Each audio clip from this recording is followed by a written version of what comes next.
Hola, bienvenidos y bienvenidas a Voces de un Saúl, un espacio donde exploramos las perspectivas de diferentes personas en cuanto a temas que nos conectan como seres humanos.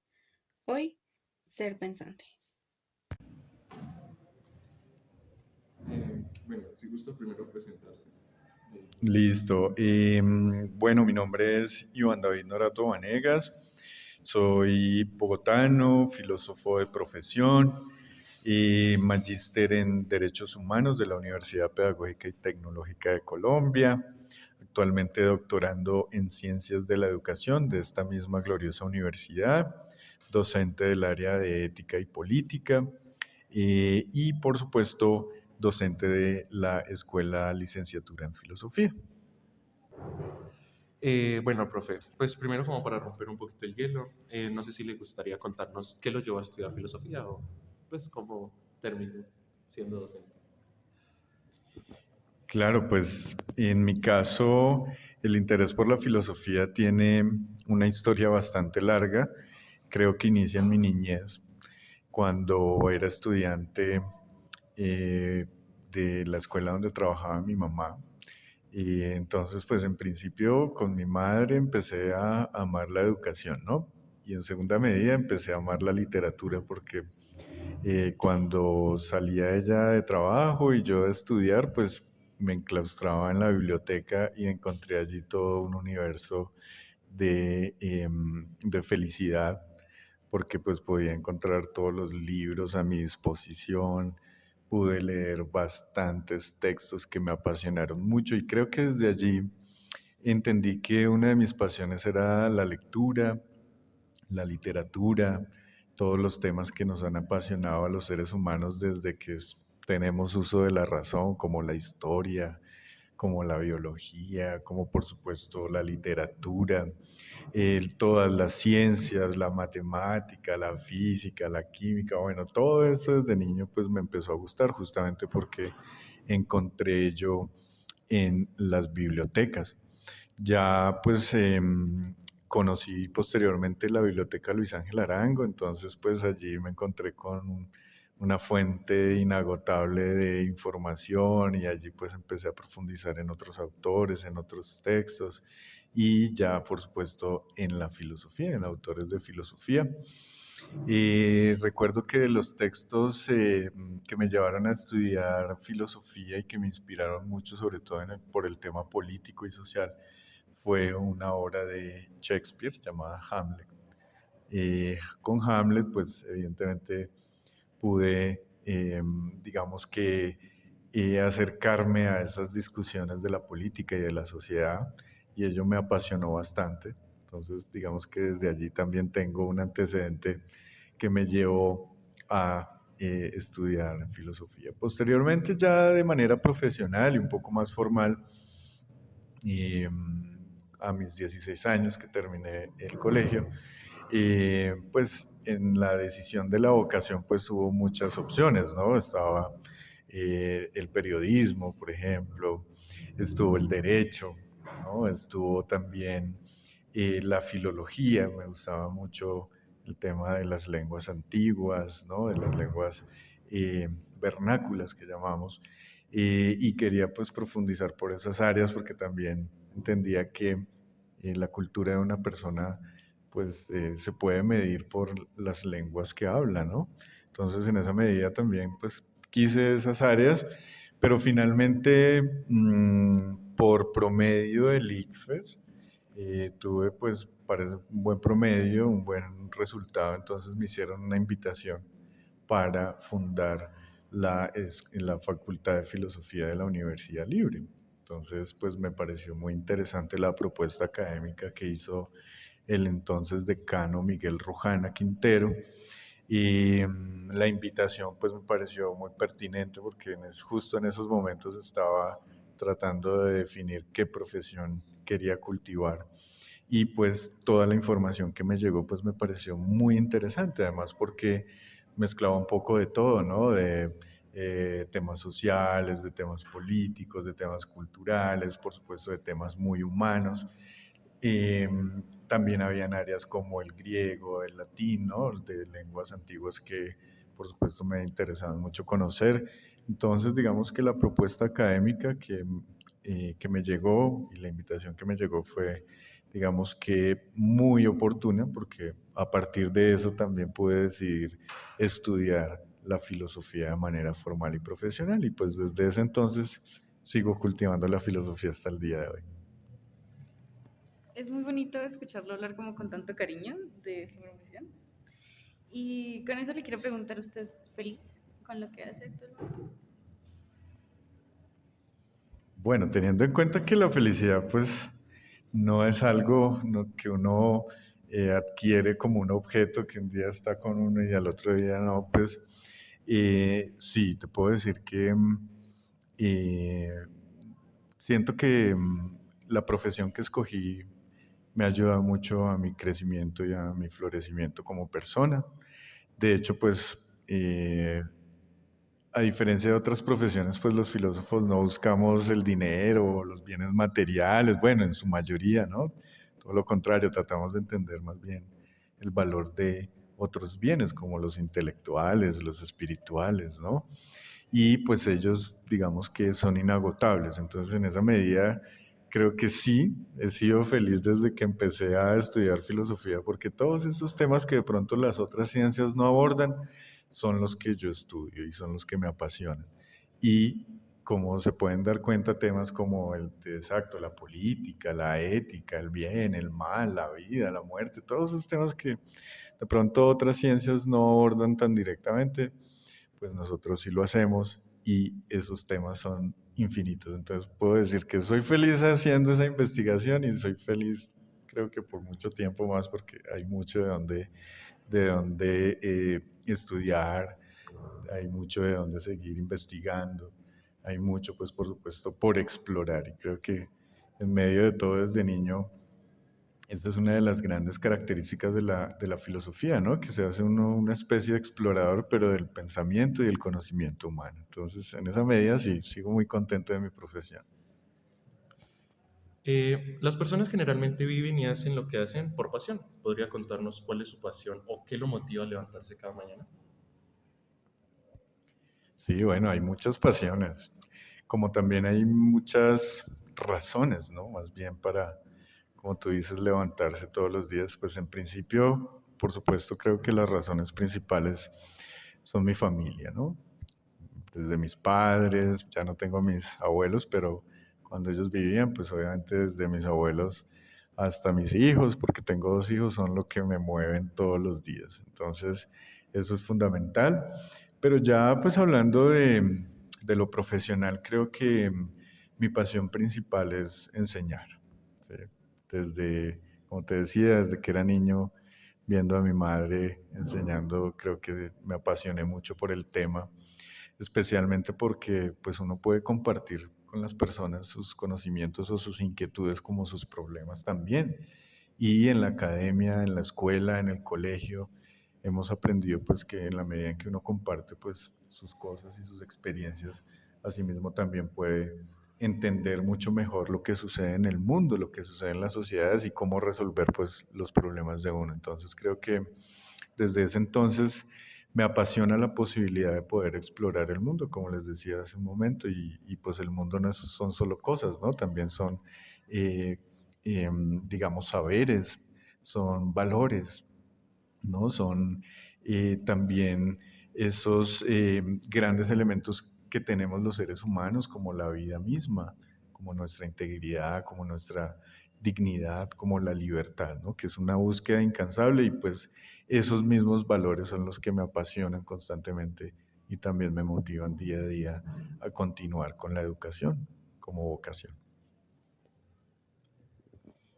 Profe, usted mencionaba la vida, entonces quisiera preguntarle, ¿usted qué piensa que es el vivir o la vida como tal?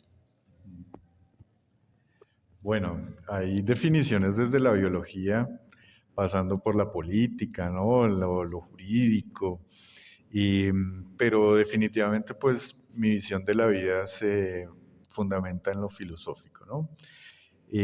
Recuerdo autores antiguos que me han quedado, digamos, muy presentes, entre ellos Aristóteles, Platón, que mencionan teorías sobre la vida muy interesantes. Una de ellas es la vida como un ejercicio para la muerte. Yo la concibo así, ¿sí? Me interesó mucho esa teoría porque pues evidentemente creo que la vida es un misterio tan grande como el de la muerte, pero que evidentemente la vida nos permite entender eh, que ella incluye, ¿no? Es decir, que en la vida misma está también incluida la muerte, entonces hay que pensárnosla también, ¿no? Hay que en vida, evidentemente, hacer lo que uno estime correcto, justo, bueno, ¿no? Para que pues cuando nos llegue ese tiempo de la muerte, pues la podamos recibir de una manera pues al menos digna, ¿no? Y por otro lado, también pues a partir de las concepciones materialistas de la vida, ¿no? Y del mundo, y escuché en un autor, leí en un autor medieval, en San Agustín, ¿no? Que mencionaba, como retomando algunas ideas de Platón también, que el cuerpo, ¿no? El cuerpo es ese vehículo donde habita el alma o la vida misma. Y pues desde allí he entendido que pues evidentemente si queremos entender la vida también debemos entender nuestro cuerpo, nuestra biología, que debemos entender también el valor de lo que habita en nosotros, ¿no? En ese cuerpo material de carne y huesos, que es justamente lo que llamamos la existencia, el ser, ¿no? Esto que nos motiva a día salir de la cama y pues evidentemente proponer un mejor mundo, ¿no? Para sí mismo y para los demás. Entonces, eventualmente, sí, tengo esos fundamentos filosóficos para, digamos que, entender un poco el lugar tan importante de la vida como persona, pero también como ciudadano y ciudadana, ¿no? Entonces, es decir, reconozco que la vida es lo fundamental para todas las personas, que debemos respetárnosla, ¿no? La vida entre nosotros, entre nosotras, que es lo más valioso que tenemos, que sin ello todo lo demás pierde su sentido, ¿no? De hecho, pues estar enfermo es de las cosas que uno no desea porque uno estando enfermo realmente no le haya sentido a la vida. Entonces creo que eso incluiría un poco mi percepción sobre la vida, que hay que cuidar el cuerpo para que también esa vida que habita allí en este cuerpo, pues también pueda ser muy valiosa, pueda ser agradable, pueda ser evidentemente algo que nos define. Y por último, pues también están las concepciones biológicas y científicas sobre la vida, a las cuales pues también les hago mucho caso, ¿no? Porque evidentemente entendemos hoy que la vida no es solamente la que llevamos en nuestro cuerpo, sino que también hace referencia a una red infinita de seres que componen cada vida particular. Entonces, hablando de, por supuesto, la ecología, ¿no? El medio ambiente, la lucha contra la contaminación, la lucha, por supuesto, contra la depredación que hemos hecho de nuestro planeta Tierra, de nuestros recursos. Entonces también soy muy creyente, por ejemplo, de la vida como un derecho fundamental, ¿no? Tal como lo presenta el derecho internacional, nuestra constitución política, del valor de la vida no solo de la persona humana, sino de el valor de la vida animal, vegetal, de los recursos naturales como el agua, como el aire limpio, ¿no? Como la tierra que evidentemente cultivan los campesinos, las poblaciones nativas. Entender que la vida no sería vida sin nuestra madre tierra es, digamos que, uno de los fundamentos que me permite entender el gran valor de la vida hoy en día. Dentro de los problemas contemporáneos encontramos muchas como crisis emocionales que llevan a la disociación, que es básicamente un estado en el que el individuo entra como en piloto automático. ¿Cómo cree usted que se siente vivo sin sentir que vive en ese constante piloto automático? Que usted diga, siento completamente mi ser y mi existencia en la Tierra. Bueno, hay muchas formas de sentir esa experiencia, ¿no? De sentirme vivo. Digamos que si entendí bien la pregunta, creo que es esa, ¿no? Claro, inicialmente pues em, en el conocimiento, ¿no? En la posibilidad que día a día tengo, por ejemplo, con mis estudiantes de poder compartir las experiencias de vida cotidianas, ¿no? Pero también las académicas, también las de sus propias regiones, de sus propios territorios, de sus propias sociedades. Eso pues evidentemente me, me enorgullece mucho porque pues uno no solo entró en diálogo con la vida de las demás personas, sino que entre todos podemos reconocer pues lo valioso que es la vida misma, ¿no? Y cómo pues también podemos asegurarnos de preservarla. Y esas cosas son fundamentales porque considero que eh, si no reflexionamos sobre la vida, como estas preguntas que formulas, pues no le encontraríamos el sentido ni tampoco le encontraríamos el valor a ellas, ¿no? Por eso mismo creo que lo esencial es la posibilidad de la interacción social, de poder dialogar con el otro, con la otra persona, ¿cierto? Con los demás, escuchar, porque el diálogo implica eso, ¿no? No es solamente decir, bueno, yo sé, es también escuchar y recibir lo que los y las demás saben, ¿sí? Y eso pues también hace que no solo el estudio, sino la experiencia misma de la vida pues sea muy rica y muy valiosa. Y pues ello mismo también me hace entender que la vida no solo es una palabra, sino es más bien una experiencia que hay que ejercitarla todos los días. Usted acaba de mencionar sobre las experiencias de vida. ¿De pronto hay algo que considere o de lo que se arrepienta en su pasado? Bueno, pues yo soy uno de los convencidos de que el arrepentimiento es una falacia, ¿no? Porque pues después de que uno hace las cosas es muy difícil deshacerlas. Pero eventualmente sí creo que los seres humanos somos seres que aprendemos de nuestros errores, es decir, somos seres perfectibles, si no estoy mal es Edgar Morin eh, el que propone esa teoría, ¿no? No somos perfectos, pero tampoco somos imperfectos, ¿no?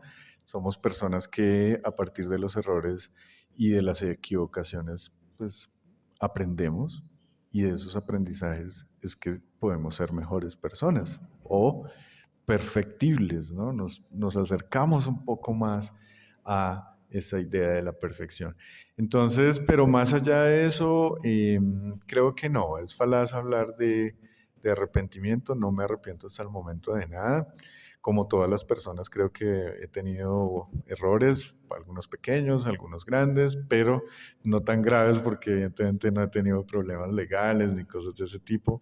Entonces, creo yo que lo fundamental es entender que eso que llamamos cosas que de pronto nos llegan al arrepentimiento o los errores, como te lo menciono, son más bien oportunidades para el crecimiento personal, son oportunidades y son evidentemente también eh, aprendizajes de los cuales uno puede obtener cosas buenas y hacerse mejor persona, mejor ciudadano y mejor ser humano sobre todo, ¿no?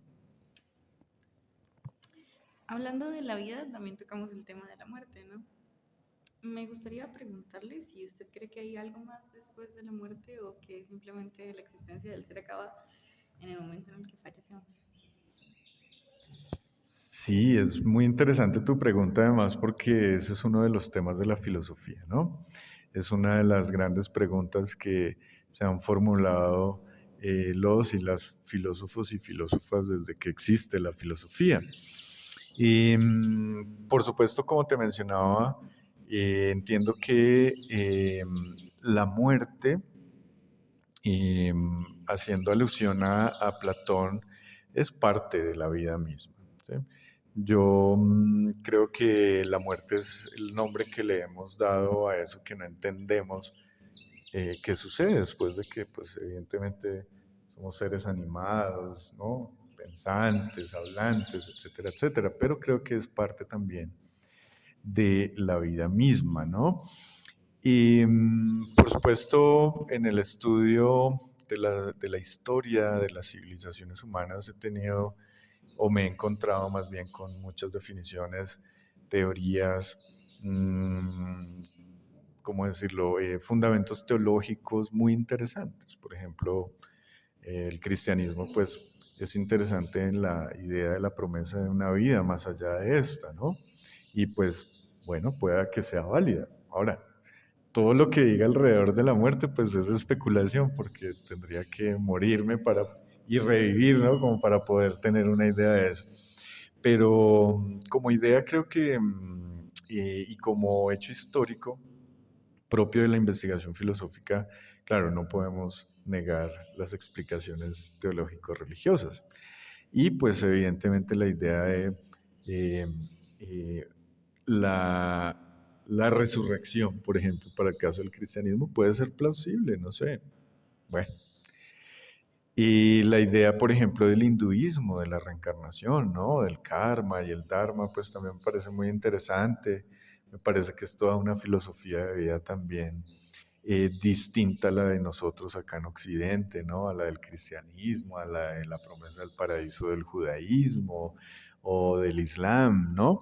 Creo que en estas otras eh, religiones, ¿no? O filosofías como las orientales, pues también tenemos explicaciones muy interesantes para ese gran misterio que es la muerte, ¿no? Igualmente, me gusta mucho también la teoría sintoísta, pues digamos que el sintoísmo entiende a la muerte como lo que les mencionaba, ¿no? Como parte del ciclo mismo de la vida. Y ellos pues proponen también una idea muy parecida a las de el hinduismo sobre la reencarnación.